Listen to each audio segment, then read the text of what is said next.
Rules of debit and credit हमने यहाँ पढ़ा था कि हमारे पास दो मेथड होते हैं, एक ट्रेडिशनल मेथड है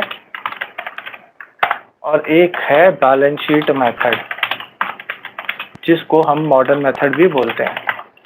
तो ट्रेडिशनल मेथड सबसे बेस्ट मेथड है, इजी है, पढ़ता है। बैलेंस शीट मेथड भी इजी है।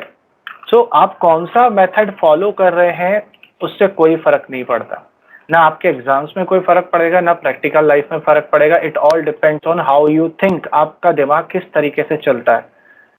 ठीक, बैलेंस शीट मेथड हम दोनों सीख लेते हैं, हमको जो अच्छा लगेगा हम वो मेथड अप्लाई करेंगे, हम मिक्स में भी अप्लाई करेंगे। द अल्टीमेट थिंग इज कि आपको पता होना चाहिए कौन सा अकाउंट डेबिट होगा और क्यों होगा, कौन सा अकाउंट क्रेडिट होगा और क्यों होगा, चाहे वो मेथड कोई सा भी हो। सो हम लोग चलते हैं अभी बैलेंस शीट मेथड पर। ट्रेडिशनल मेथड हमारा क्या बोलता है कि all the items will be classified into three accounts. Whatever transactions you are doing and whatever item is affected will be classified into three accounts, real, personal और nominal. Balance sheet बोलता है कि आपके बिजनेस में होते ही 5 तरीके के items हैं, इसके अलावा कुछ होता ही नहीं है। कौन कौन से आइटम्स होते हैं?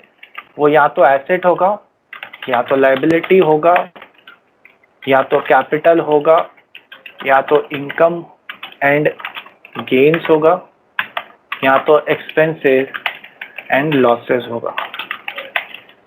इसके अलावा कुछ आप किसी भी चीज का नाम ले लीजिए, कोई से भी आइटम का अकाउंट्स में नाम ले लीजिए, either it will be an asset और अ लायबिलिटी, कैपिटल, इनकम और एक्सपेंस, इसके अलावा कुछ होता ही नहीं है।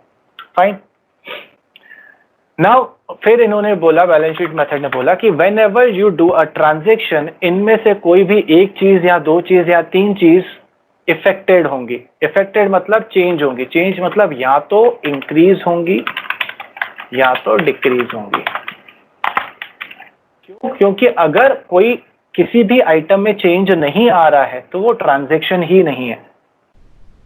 If you are doing a transaction और आपके इनमें से किसी भी आइटम में चेंज नहीं आ रहा है, it is not a business transaction. मतलब जैसे फॉर एग्जांपल आपने मुझे व्हाट्सएप करा कि सर मैं आपके पास पढ़ना चाहता हूं, मैंने आपकी आईडी क्रिएट करके दे दी, तो ये भी एक इवेंट है which is related to business, but it is not a business transaction, क्योंकि इस ट्रांजेक्शन से मेरे बिजनेस के किसी भी आइटम पे इफेक्ट नहीं पड़ रहा है।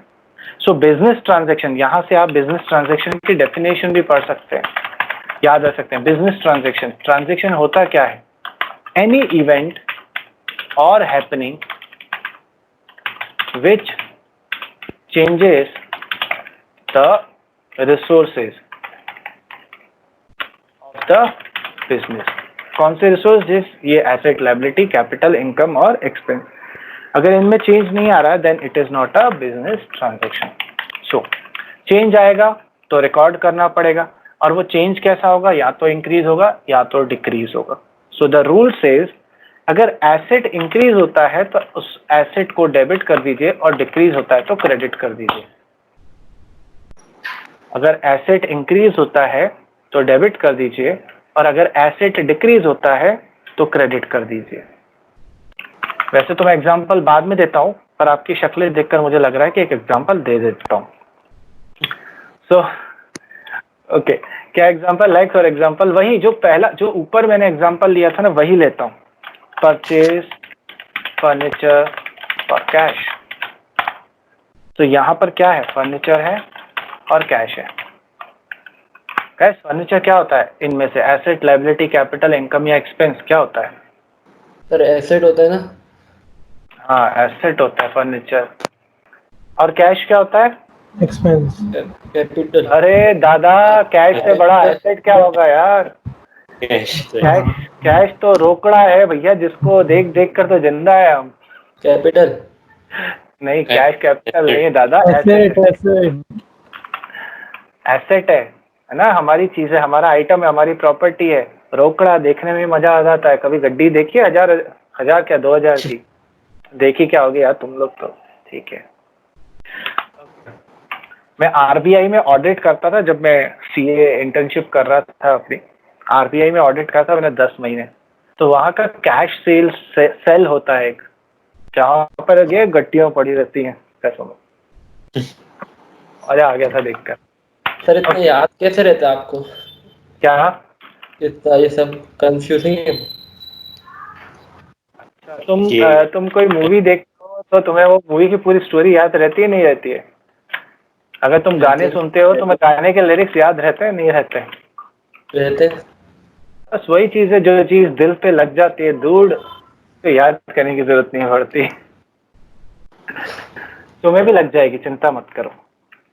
तो अभी तुमने खुद मुझे बताया था सर फर्नीचर एसेट होता है। चलिए, सो फर्नीचर भी एसेट है, कैश भी एसेट है। अब सोचिए इस ट्रांजेक्शन से फर्नीचर मतलब जो हमारा एसेट है वो इंक्रीज हो रहा है या डिक्रीज हो रहा है? इंक्रीज। इंक्रीज, यस, क्योंकि हम खरीद रहे हैं। और कैश डिक्रीज क्योंकि मैं पैसा दे रहा हूं तो जा रहा है। तो नाउ द रूल सेज अगर एसेट इंक्रीज होता है तो डेबिट कर दो और एसेट डिक्रीज होता है तो क्रेडिट कर दो। तो फर्नीचर डेबिट होगा, कैश क्रेडिट होगा। और यही ऊपर भी हुआ था जब हम ट्रेडिशनल मेथड यूज कर रहे थे। Debit what comes in, credit what goes out. So आप मेथड कोई भी फॉलो करो, the same account will be debited and same account will be credited. It all depends. कुछ बच्चे होते हैं जिनको बैलेंस शीट मेथड इजी लगता है, कुछ होते हैं ट्रेडिशनल। मैं तो मिक्स करके कर देता हूँ, कोई पूछने वाला तो है नहीं। The only thing is we should know कि क्या डेबिट होगा क्या क्रेडिट होगा। सो एसेट तो याद हो गया हमें, इंक्रीज हो रहा है तो डेबिट, डिक्रीज हो रहा है तो क्रेडिट। लायबिलिटी जस्ट उल्टा एसेट का, अगर इंक्रीज हो रहा है तो क्रेडिट, डिक्रीज हो रहा है तो डेबिट। ठीक, लायबिलिटी जस्ट उल्टा। नाउ कैपिटल, आपको पता है कैपिटल भी एक तरीके की लायबिलिटी होती है। You know, any one of you know capital is also a liability. और मैं आपको और बड़ी बात बताऊं, that profit is also a liability of the business. बाप रे, ये सर क्या बोल दिया आपने? कैसे, मैं आपको बताता हूं। जैसे मेरा कोचिंग इंस्टीट्यूट है ना, तुलसन एजुकेशन, और मैं कौन हूं? हरीश तोलानी, ओनर। सो अगर मैंने आपको अकाउंटेंट रखा, मैंने बोला भाई मेरे आ जाओ अकाउंट्स बनाओ मेरे बिजनेस के, तो आप अकाउंटेंट तुलसन एजुकेशन के बने कि हरीश तोलानी के बने? तुलसन तुलसन एजुकेशन के। मींस आपके दिमाग में ये क्लियर है कि तुलसन एजुकेशन अलग चीज है, हरीश तोलानी अलग चीज है। भले तुलसन एजुकेशन हरीश तोलानी का है, बट आप दोनों को डिफरेंशिएट कर रहे हो और आप ये बोल रहे हो कि मैं अकाउंटेंट तुलसन एजुकेशन का हूँ। Yes no? मैं आउट ऑफ द ट्रैक जाके बात बता रहा हूँ आपको।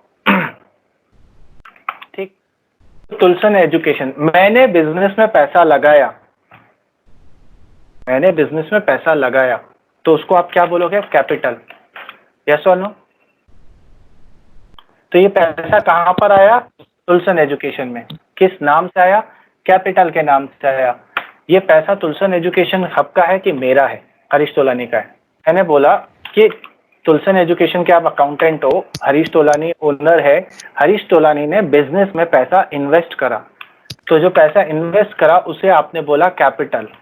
तो ये जो कैपिटल है ये तुलसन एजुकेशन का अमाउंट है, पैसा है, या हरीश तोलानी का पैसा है? तुलसन का हो गया ना। हरीश तोलानी का हो गया? नहीं, मैंने दिया। तुमने बैंक से लोन लिया, तुमने बैंक से लोन लिया, तो वो पैसा तुम्हारा है कि बैंक का है? बैंक का। बैंक का है ना, क्योंकि लौटाना पड़ेगा ना। तुम्हारा तो ये थोड़ा ना बोलोगे सर मेरा हो गया। तुम्हारे पास है, तुम्हारे पास है, पर तुम्हें वापस लौटाना पड़ेगा। ऐसे ही हरीश तोलानी ने तुलसन एजुकेशन में कैपिटल लगाई, पैसा दिया, तुलसन एजुकेशन को ये पैसा वापस लौटाना पड़ेगा जब ये बिजनेस क्लोज होगा। देयरफॉर कैपिटल जो होता है वो बिजनेस के लिए लायबिलिटी होता है, बिजनेस के लिए। ठीक है? ऐसे ही मैंने तुमको क्या बोला? Profit is also a liability. Why profit is also liability? Profit कमाता कौन है? बिजनेस। मतलब तुलसन एजुकेशन ने प्रॉफिट कमाया, क्या ये प्रॉफिट तुलसन एजुकेशन अपने पास रखेगा या ओनर को वापस करना पड़ेगा उसको? वापस करेगा ना वापस करना ओनर पड़ेगा को वापस क्योंकि करेगा। हाँ, क्योंकि तुलसन एजुकेशन ने जो प्रॉफिट कमाया है वो पैसा किसका था? ओनर का। तो ये प्रॉफिट भी किसके पास जाएगा? ओनर के पास जाएगा। तो ओनर को। जो प्रॉफिट कमाया है तुलसन एजुकेशन ने, तुलसन एजुकेशन को वो पैसा वापस लौटाना पड़ेगा to the owner. Therefore profit is also a liability. ठीक है, थोड़ा लॉजिक समझिए। हम क्या कर रहे हैं, हम अकाउंट्स के पर्पस से बिजनेस को और बिजनेसमैन को अलग अलग पर्सन अज्यूम कर रहे हैं। ठीक है, सो ये तो मैंने जस्ट आपके नॉलेज के लिए बताया कि capital is a liability for the business. तो इस पे भी लायबिलिटी का ही रूल लगता है कि अगर बढ़ रहा है तो क्रेडिट, कम हो रहा है तो डेबिट। ठीक है, क्लियर है? अब इनकम का रूल भी जो होता है वो लायबिलिटी की तरह ही होता है। क्यों? क्योंकि मैंने अभी अभी आपको बताया that profit is also a liability. तो इनकम अगर इंक्रीज हो रही है तो क्रेडिट और डिक्रीज हो रही है तो डेबिट। और एक्सपेंस उल्टा, अगर इंक्रीज हो रहा है तो डेबिट, डिक्रीज हो रहा है तो क्रेडिट। अगर आप इन रूल्स को ध्यान से देखो ना तो एसेट का रूल और एक्सपेंस का रूल सेम दिखेगा आपको। और ऐसे ही ध्यान से अगर आप देखोगे तो लायबिलिटी, कैपिटल, तीनों का रूल आपको सेम दिखेगा। ऐसा क्यों? क्योंकि बेसिकली इनका नेचर सेम है। लायबिलिटी, कैपिटल और इनकम तीनों का नेचर सेम है। लायबिलिटी तो लायबिलिटी होती ही है, कैपिटल भी एक तरीके की लायबिलिटी होती है और इनकम भी एक तरीके की लायबिलिटी होती है फॉर द बिजनेस। और एसेट और एक्सपेंस इन दोनों का भी नेचर सेम है, क्योंकि एसेट और एक्सपेंस दोनों में ही आपके रिसोर्सेज का आउटफ्लो होता है। आप एसेट खरीदोगे तो भी आउटफ्लो होगा, आप एक्सपेंस करोगे तो भी आउटफ्लो होगा। तो बेसिक नेचर दोनों का जो है वो सेम है, इसलिए इनका रूल भी सेम है। समझ में आया? सो याद रखेगा, एसेट और एक्सपेंस सेम रूल है, लायबिलिटी, इनकम और कैपिटल सेम रूल है। क्या है? एसेट और एक्सपेंस अगर इंक्रीज होते हैं तो डेबिट, और एसेट और लायबिलिटी और इनकम इंक्रीज होती है तो क्रेडिट, एंड वाइस वर्सा। ठीक है? Is it clear guys? Come on, give me some feedback. Yes sir. Yes sir. Yes. Great, Oh, yes. Okay, have a nice day guys.